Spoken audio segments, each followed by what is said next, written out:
We'll start with the Premier League.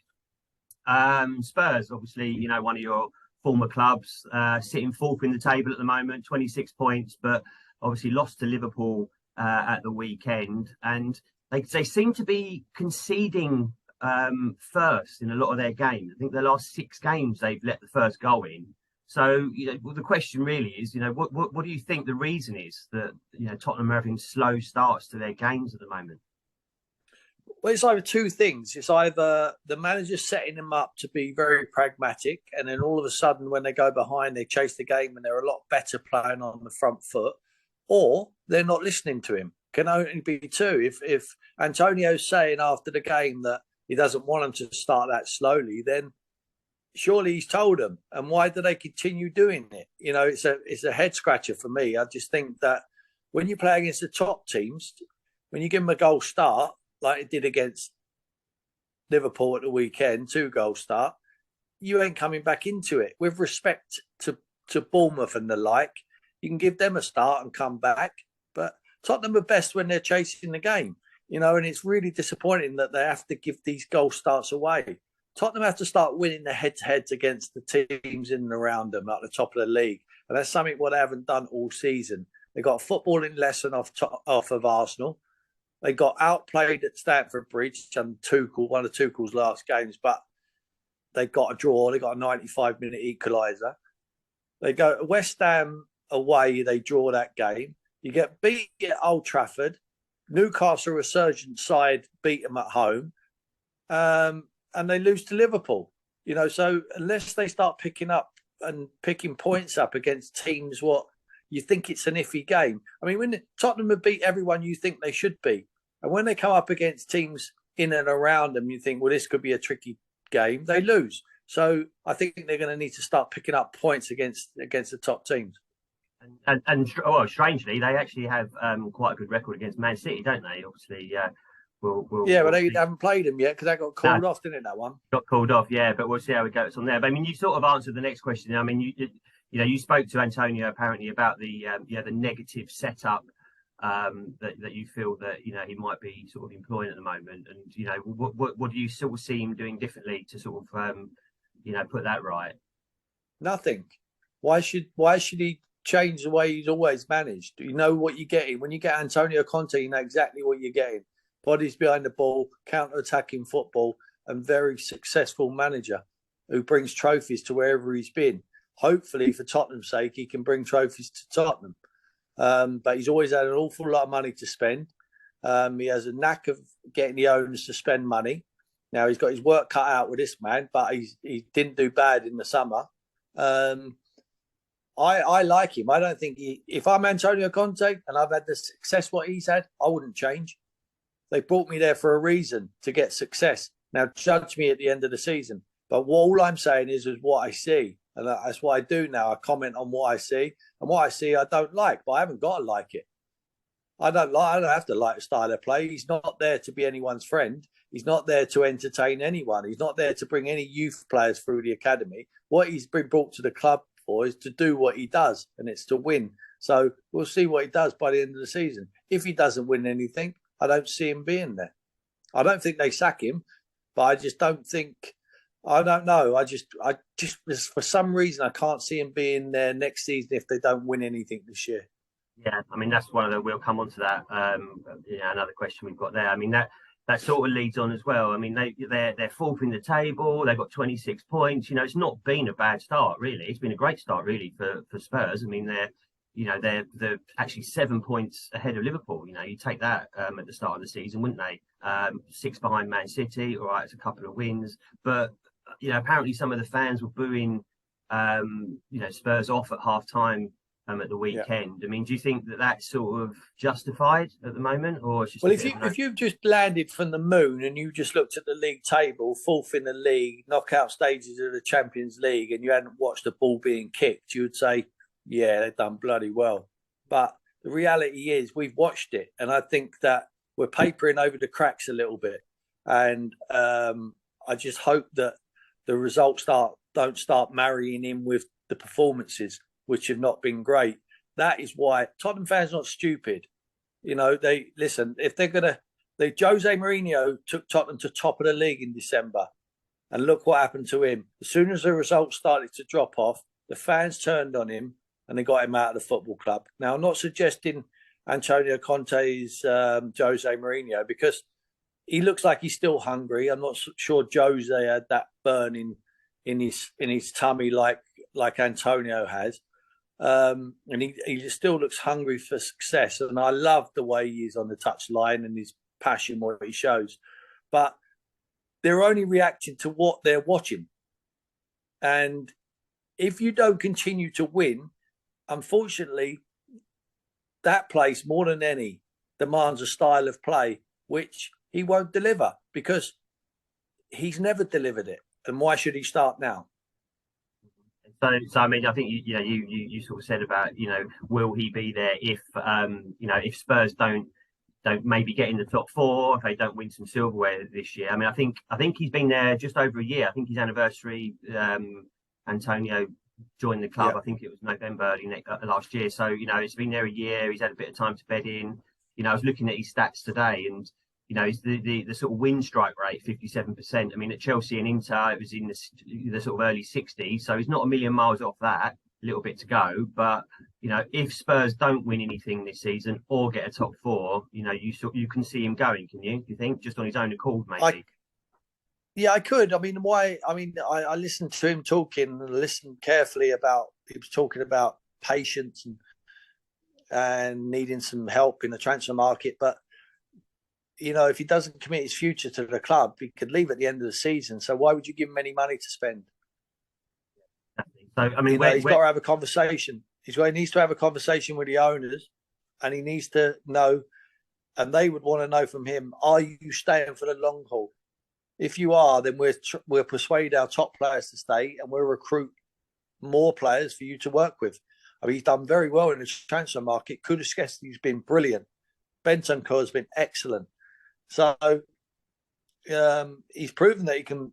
And Paratici, the sporting director, they've proven that they can sign the players. Are they going to get the tools what he thinks is enough to give them success? Now, that's the question. Yeah, well, I suppose we'll find out in January if they get any more funds and stuff. So where do you honestly think they'll end up in terms of their league sort of position this season? Do you think they'll make top four? I think the betting at the moment they're around 6-4 for a top four finish. Top two, if you think they're going to have a great sort of second half of the season, they're about 10-1. But can you see them getting the top four? Yeah, I think they've got every chance to. I think it'd be a major disappointment if they don't. But everyone's fighting for the same prize. Man City, you're going to win it, in my opinion. Then you're looking at Arsenal. It'd be difficult. Arsenal navigate their last game before the World Cup. They end up top of the league at Christmas. Be hard for them to drop out of the top four. That's what is even more nagging for them Tottenham fans, is the way Arsenal are playing. They're very brave. They trust the manager, trusts them. They go toe to toe wherever they play, picking up results, entertaining, and top of the league. I mean, incredible. So you would say them two have been nailed on. I think Liverpool will start coming, even though I'm not that impressed with them at the moment. That's their first away win of the season against Tottenham. Man United have to get better. Chelsea surely have to get better. And you know what?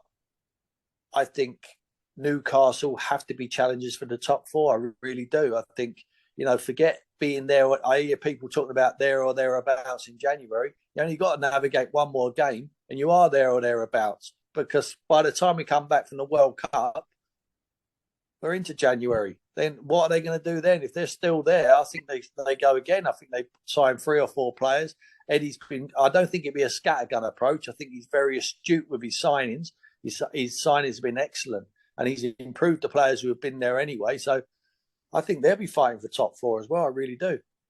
No, I'm totally with you there. To answer your question, sorry, long way round. To answer your question, I think they got a chance, but I think there's 5 or 6. I think there's probably 7 teams that got to get into 4 places, which is very difficult. Yeah, and then I'm totally with you with the Newcastle thing. He's bought well, and then you throw into the mix the World Cup break. Is that going to benefit a team like Newcastle, who probably won't have as many players going there as some. They're not in Europe and blah blah blah. You know, they're just going to have a nice little refresh. You know, and then come back at the end of December.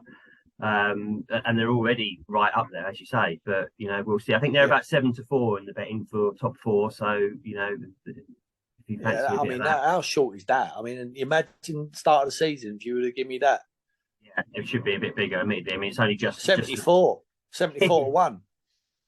Yeah, but yeah, just a bit bigger than Spurs, admittedly. But and then right, so the next one, Harry Kane, 29 now. I thought he was older than that, but you know, he's 29, still fairly young. Obviously, he was rumoured to leave in the summer to Man City. That got kiboshed or whatever you want to call it. And Haaland, as we all know, his replacement or the guy they signed instead of Kane. Do you think he regrets that, Kane? I mean, I know that in the end he probably didn't have a choice in the matter, but you know, the way Haaland started the season, 18 goals. I mean, Kane's actually got 11. Yes, that's probably one of his best starts for the, you know, in his career. But do you think he regrets it? What, not going to Man City? Yeah, I think every striker in the world looking at Man City are green with envy, looking at Erling Haaland every single week with a support act what he has, with a service and an opportunity to score that many goals every single week. It must be a joy for any offensive player to play in that side. For me, they're the best team in the world. I think they've got the best manager in the world, and they create so many chances. So if you're a centre forward around the world, of course you want to play for Man City. Harry made it quite clear he wanted to leave to go there. Tottenham wouldn't allow him to go. So he's got his head down. He's been professional as he's always been. And he scored goals at the beginning of the season for Tottenham. And as you say, it's the best goal scoring up to now he's ever had. He normally has a very quiet August, and he hit the floor running a little bit. So look, it's gone now. There's nothing he can do about it. Even though he'd be a little bit green every time he watches the big man play. Yeah. So Haaland or Kane, who would it be if you want to have, you know, one of them? You pick one of them to have in your side. Yeah, I would both. You know, have them both. All right. Okay. Well, get the checkbook out, and then so Kane. Do you think he'll be at Spurs for the rest of his career now? Like I say, he's 29. Interested. I mean, I don't think he will go. I can't see Harry going to any Premier League team now. Really don't. I think apart from staying at Tottenham, he's already said and you can believe him. He doesn't leave for the money. That's not what he's interested in. His motivation to go to Man City was to win trophies, and outside of Man City, who is nailed on to win any trophies? Tottenham have got as good a chance as any. So unless he wants to try and go abroad to wherever that may be, which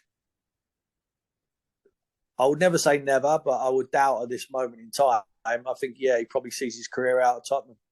All depending on who the manager is. I mean, I think he's quite happy with Antonio Conte, but, you know, I'm not sure he's ready to commit his future until the manager decides what he wants to do. I suppose a lot depends maybe on who they, you know, could sign in January or you know, in the summer. I mean, he's going nowhere there. He'll be there till the end of the season anyway. Yeah. No, what I mean is, if they get some, you know, more players in to support him, I think at the moment, you know, Son hasn't quite fired at the start of the season. Kulusevski's been a great signing, but obviously been injured a little bit at the moment. And a lot has rested on Kane, isn't it? And you know, and he's delivered. He's scoring the goals, but you can just sort of sense that a bit like the England set up last year the Euros. Like, you know, he looked a bit tired at the end of the season, didn't he? You just worry that, you know, is it all going to be on Kane? So, you know, do you think they're going to sign anyone in January? Do you think there's anyone out there that you know that they might have their eye on? Or? I don't know. It all depends. I think it all depends what the manager wants to do. If he's not extended his contract beyond this season, I'm not sure they go out and spend an awful lot of money, because if I was the owner, I certainly wouldn't, because I wouldn't want to waste money on players which a new manager might come in and not fancy. So I think the main ingredient to all of this is Antonio committing his future to Tottenham for a longer period, and then I think they will put their hands in their pocket and give him the players to strengthen the squad. Right, Champions League. We'll move on to that now. We'll might come back to the Premier League. But the last 16 draw today. So Spurs, they got AC Milan. So a bit of a sort of Italian subplot there with Antonio and so on. How do you see that one going? They obviously Spurs, they won their group, didn't they? In the end, they did all right. They topped it. It was a bit of a nervy sort of ending, but they got through it. I think the betting at the moment, they sees Spurs as the clear favourites to qualify in this AC Milan game. They're about 1-2. AC Milan about 6-4. So can you see him getting past AC? Yeah, I can. I think Antonio Conte, I think he's got the best record against AC Milan than any manager out there. I mean, I read something today. I think he's got an unbelievable record against AC Milan, and I would say when that draw come out, I mean, jumping up and down, So listen, the latter stages of the Champions League, every draw is going to be tough. They know that you're going to have to beat the best to win it. It's very tough competition, but it could have been a lot worse. Right, and then it sort of leads me on to the, who do you think's going to sort of go all the way? I mean, we've seen Liverpool and Real Madrid get each other in the next round. That was obviously the repeat of the final last year. Chelsea got Dortmund, Munich got PSG, didn't they? But the betting at the moment, Man City, the clear favourites as always, and they just can't quite get over the line, can they? They're about 13-8, and then it's sort of 6-1 Munich, 9-1 Liverpool. Spurs are 16-1 if you fancy a bit of that. But I mean, who would you go? Well, I'll go with City, but I've been City for the last 4 years, and they've always fell, But I think this year with that monster up front, I think his specialist subject is scoring goals in the Champions League, isn't it? I mean, he's incredible goal scoring record in the Champions League. So I think he might be the missing part of the jigsaw that finally gets them to lift that trophy. And if Tottenham can't win it, I really hope they do, because I love the way they entertain. I love the manager. I think he's the best we've ever seen in the Premier League, or certainly the best coach. But if Tottenham can't win it, I hope they do, because I think they deserve it. And then, the news sort of filtering out today, we're sort of going over up to Merseyside, Liverpool, the owners, the FSG group, American clan, put them up for sale. So, I mean, what's your sort of take on that? Do you think that's going to be good for them, bad for them, or are we just too early to say? We don't know, do we? They ain't done bad for them, have they? Up to now. Sometimes it's better the devil you know than the devil you don't. So it all depends. I mean, it all depends who the people are who are coming showing interest. I'm sure it's very attractive for a lot of people out there to go and buy that club. I mean, it almost like rings true why I was so surprised when Michael Edwards, sporting director, left that football club in the beginning of the season. But, perhaps he knew the writing was on the wall for the owners and wanted to have a change of scenery. But it'd be interesting, but you can't really judge whether it's going to be good or bad until you see who wants to come and buy them.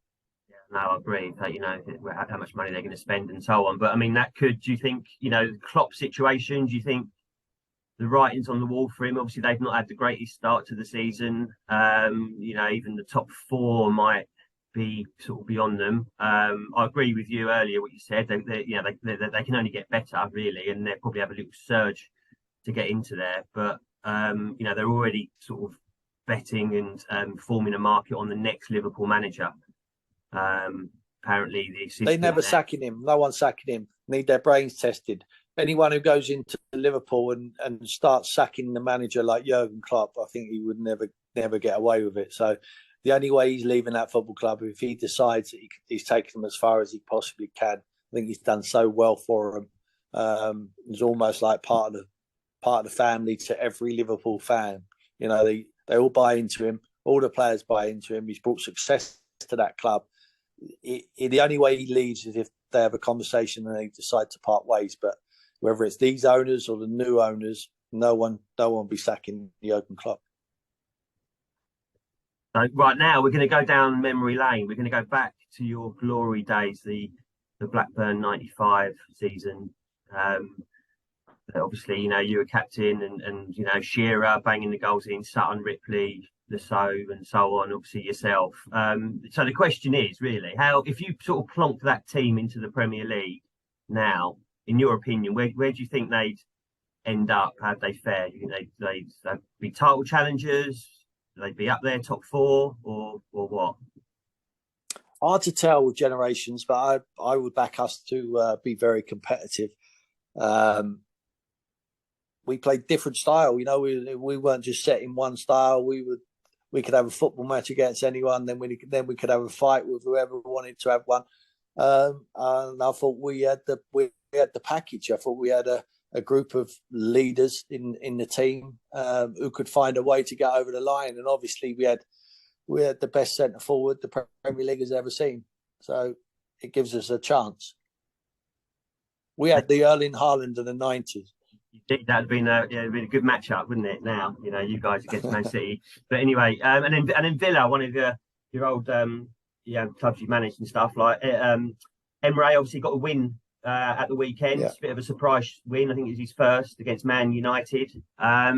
What's your sort of take on his appointment? Good or bad? I mean, he obviously did. I think it's a good appointment. I really do. I think it was the best possibly who was out there. I would have loved to see Pochettino go there and take on that project, but I think that Unai Emery done a good job at Arsenal. I really do. I think he got ridiculed a bit unfairly. I think he was very close to achieving a lot there. They decided to make a change. He went back abroad. He done brilliantly. He's back to the Premier League at a huge club. I don't think he would have realised how big this club is until he's walked in the door. But he certainly realises now. You go 2-0 up to Man United at home and you get that crowd on your side there at Aston Villa. He's at a special place there, and I really hope that he can build something, and they give him the opportunity to, because they've got the finances there now, and they've certainly got the fan base, and they've got a manager who's willing to buy into a project. I mean, this is a huge club for him. Arsenal was a big club, and this is another big club in the Premier League. I mean, they're 7-1 to be relegated, but I mean, I can't see anyone touching that really. Exactly, and no chance. For me, the relegation thing's done. I mean, Forest no chance, Bournemouth no chance, and it's out of Southampton and Wolves. I think you're even money the two. You think Fulham will be okay? The other side that came out, Fulham great. I think Marcus Silva's done brilliantly the way he set them up. He's embracing the goal scorer, which is Mitrovic. We're playing to his strengths. Willian looked like he's got a new lease of life. They've got some very good Harrison Reed midfield player. I think they've got really good players playing to a lovely style. I think they've learnt their lessons of previous years when they've come up, and I see them staying safe. Yeah, I really do. I think it's a foregone conclusion for the other two. Look, Gary O'Neill's done great. Cooper's done fantastic getting them to where they are. They signed too many players. It's a mismatch of signings. I see them getting relegated, and I don't care who's the manager of Bournemouth with that squad of players. You're going to be in the dogfight, and they certainly are. So I think one place is up for grabs, obviously, with the start what Southampton's had, change of manager now, and Wolves. I think them two will be my favourites for the drop. One of them. Yeah, no, I'm with you there. Right, World Cup. Let's get. We've only got a couple of weeks or so, 2 or 3 weeks till we start on that. 3 caps didn't you get for England? Is that right? Yeah. 3 caps. Yeah. So and unbeaten. Didn't lose a game. No. I don't think so. No, we didn't. No. You don't like. Right. So Brazil 4-1, 5 times winners. Argentina sort of just behind them, 6-1. France 6-1, England 8. They were a little bit shorter than that, I think, a couple of months ago, and then they had a few rocky games, didn't they, in that Nations League, and they sort of drifted out a bit to 8s. Then you've got the likes of sort of Germany 9s, Holland 12s, Portugal 14, Belgium 14s. But how do you think they'll go, England? Just sort of in a nutshell. Well, I think they will be getting through the group stage as normal, and then it becomes tricky. I think we have got the offensive players to cause anyone a lot of problems. I'm not sure Gareth Southgate will set them up in the way will excite everyone. He's done a good job up to now. I mean, obviously semi-final and final, but we need to go that extra step. And I'd like to see them die on their sword and have a real go. Go down fighting, and I'm not sure he'll set them up like that. I think he'd be quite pragmatic, but I think he's, for Gareth, I think this is possibly his last tournament. So you might as well have a go. Don't die wondering.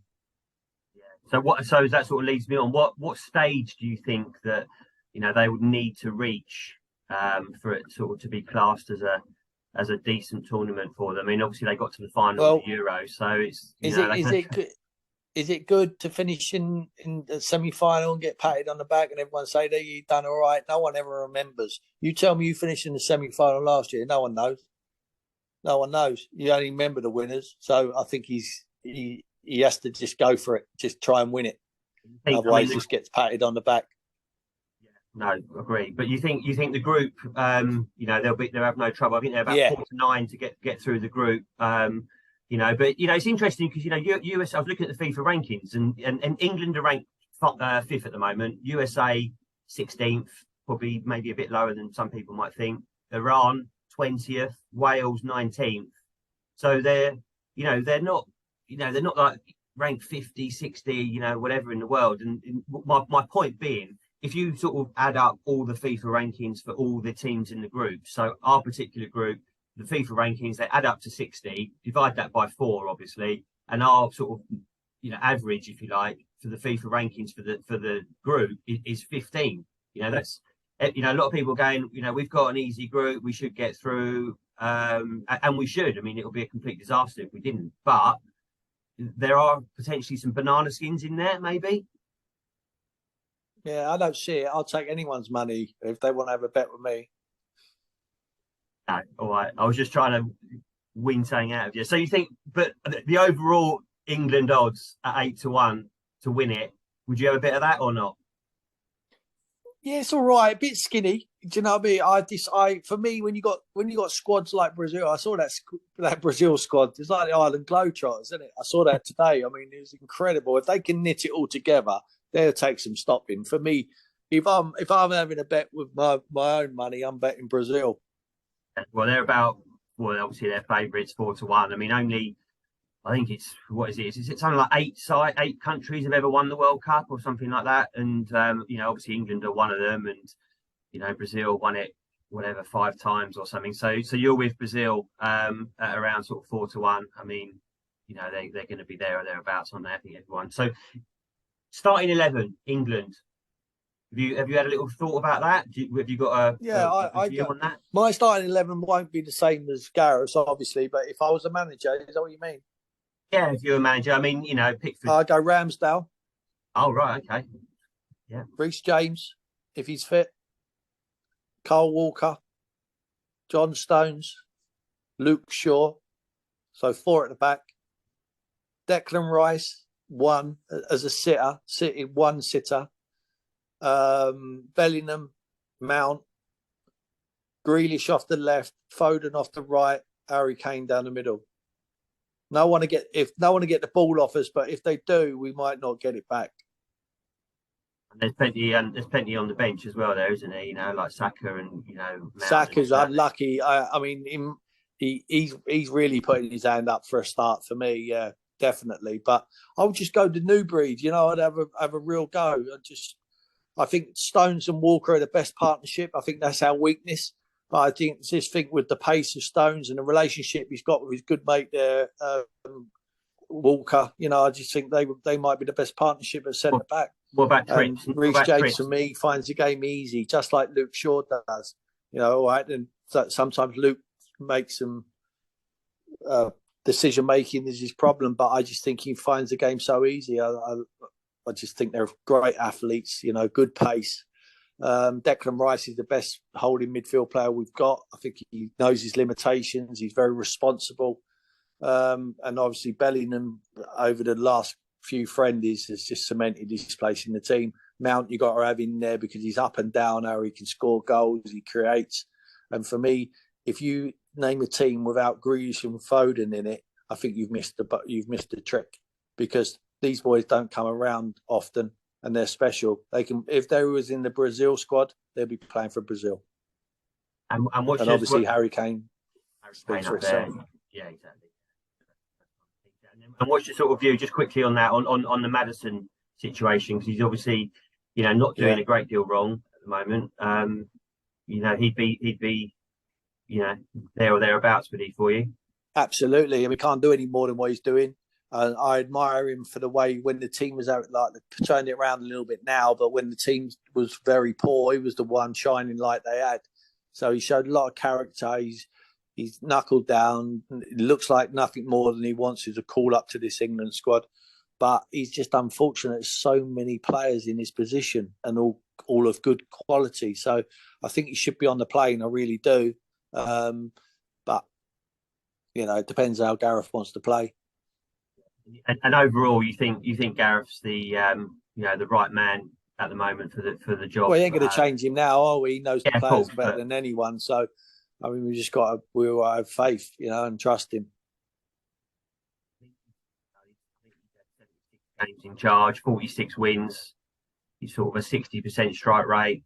I was looking as well earlier. They banged in about 161 goals when he's been in charge, and let in about 50 odd, just over 50. So, as you sort of alluded to earlier, I think everyone's sort of saying the same, is that this probably could, it's going to be his last tournament, and after this, it could be the sort of merry-go-round of finding a new manager again. So, is there anyone you'd have sort of high hopes for to get the job as the next England manager? Oh, I think we've got a couple of candidates. We've got one who's ripping it up at Newcastle at the moment. He would be my first choice. 8-1 at the moment. I think weirdly, Brendan Rodgers is Potter. Say again. Potter. Potter's about 12-1. But I was going to say Rodgers is the favourite, weirdly, at about 5-1, which I can't see myself. Poch 6-1, Eddie Howe 8, Potter 12s, and then you've got people like Lampard, and then even your old mate Shearer's 100-1, but can't see that happening. But yeah, I suppose we'll get on the old merry-go-round of the next manager. Yeah, probably in the new year. And then is there a player, World Cup player, that you think that to sort of look out for this tournament? I mean, you've got the normal guys, sort of Kane, Benzema, Messi, Ronaldo, Neymar. They're all sort of propping up the top goal scorer betting at the moment. But you got to say, I mean, for me, I think if I'm unsure whether he plays, but I think he should.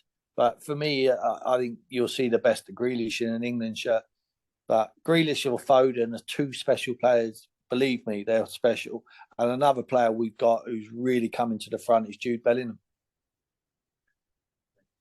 And then I think we sort of spoke about it a bit earlier, but with the World Cup, being quite unique this year, and the funny time and everything, of players have got to get used to it, and then some of the other sides who haven't got that many players playing could have a little rest. And how do you see this sort of panning out? I mean, obviously Haaland's not going to be going, Norway are not there, so he's gonna have a nice month off, stuffing his face with Turkey, and then he'll be back flying, won't he? And I suppose Salah, same with him. I don't know. Can you see that affecting the outcome of the season? That's what I'm trying to say. Possibly. Really. I mean, you got to get lucky with the injuries, especially teams like Arsenal who have put themselves in a position to challenge Newcastle. That they both got the finances, especially Newcastle, to go again and strengthen. I think Man City have shown that they can cope with injuries. As much as they don't want to lose Haaland, they know they can win the Premier League without a centre forward. So I think the ones with the fixed squads, like Man City, are always going to be favourites. But saying that, it'd be a ghost town at Man City, wouldn't it, during the World Cup? There'd be no one about. Whereas the likes of, I think, saw today, something like Southampton have probably got 2 players at the World Cup. So anyone who wants to go in there and try and keep them up has got a real opportunity to work with them now. They've got a mini pre-season for 5-6 weeks. Yeah, exactly. I think it's going to benefit certain teams that are looking possibly for a top 4, like Newcastle, that kind of thing as well. And again, like you say, some of the teams down the bottom. But right, just final one. Blackburn, obviously one of your old clubs again. We spoke about earlier. They're doing all right in the Championship, aren't they? I think they're second at the moment, a couple of points off the top. But 16-1 for the title still. Do you think they'll drop away? Do you think it's all getting a bit tight, isn't it, in the Championship? But do you think they're Who knows? I mean, it's the Championship. I mean, it's like, I mean, Burnley have got to be favourites, haven't they? They're favourites. They're top. And then Norwich will be shortly behind, even though they ain't been great. But I mean, it's there. It's wide open. The Championship's mental. I mean, it's just, how can you ever call it? There's so many games. It's almost like a different sport watching the Championship football to Premier League. So it's really difficult one to call. But why shouldn't Blackburn had the opportunity? QPR have done brilliantly as well. My old pal Les Ferdinand running the ship there. It's wide open for someone, but in the end, I just feel the teams who have been there and done it before, the Burnleys, the Sheffield Uniteds, the Norwiches, they're all going to be in the frame.